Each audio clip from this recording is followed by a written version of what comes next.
Hello, everyone. This is Tom Fox, and I'd like to welcome you to the Daily Compliance News. The Daily Compliance News is an offering of the Compliance Podcast Network. The Saturday, the April 13th edition. First up, what is risk?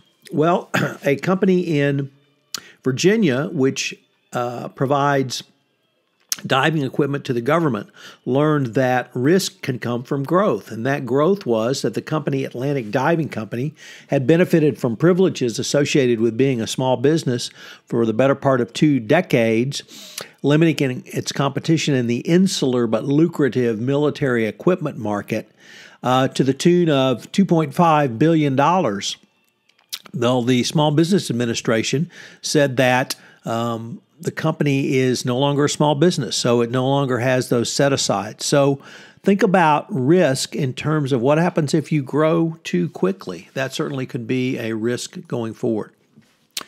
Next up, Hollywood is into the news today as the Writers Guild of America told its 13,000 members to fire their agents after talks between the agents and the Writers Guild broke down on Friday. The reason for this is that the agents have engaged in a massive conflict of interest, bundling the writers with others to put together packages for production deals they want to sell to the studios. And, of course, they are no longer representing the writers directly as part of these packages. It's part of a group. So a clear conflict of interest when you represent multiple parties going forward. Next up, the internal UK audit regulator, the Financial Reporting Council, said that it is looking at audits of 2015, 2016, and 2017 of Grant Thornton for the UK company Interserve, an outsourcing firm that last month sold itself to lenders to avoid collapse. The Grant Thornton is said to be cooperating with the regulator, but Interserve went into administration, the UK equivalent of a Chapter 11 proceeding, after it failed to win shareholder approval for a debt for equity swap. So its question is, how could this have happened so quickly with allegedly clean audits given by Grant Thornton?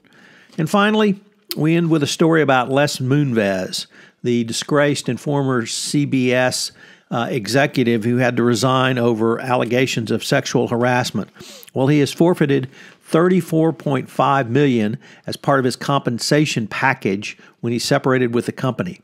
He did receive $12.5 million, but he had been slated to receive total compensation of $47 million in cash and stock awards in 2018. He is contesting this, of course, and he is currently in a arbitration against CBS for additional monies that would total a $120 million total compensation and severance package.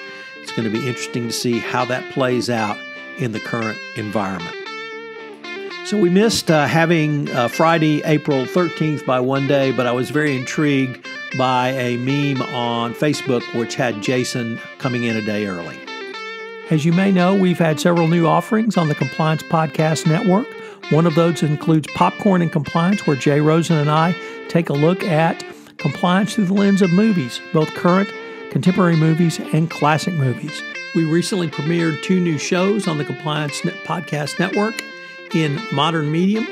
Paris Fox takes a look at how you go through the process of designing art and why it's so important for the compliance practitioner to utilize these skills in their communications with their employees. In Forensically Speaking, Jonathan Marks helps you understand the forensic side of compliance.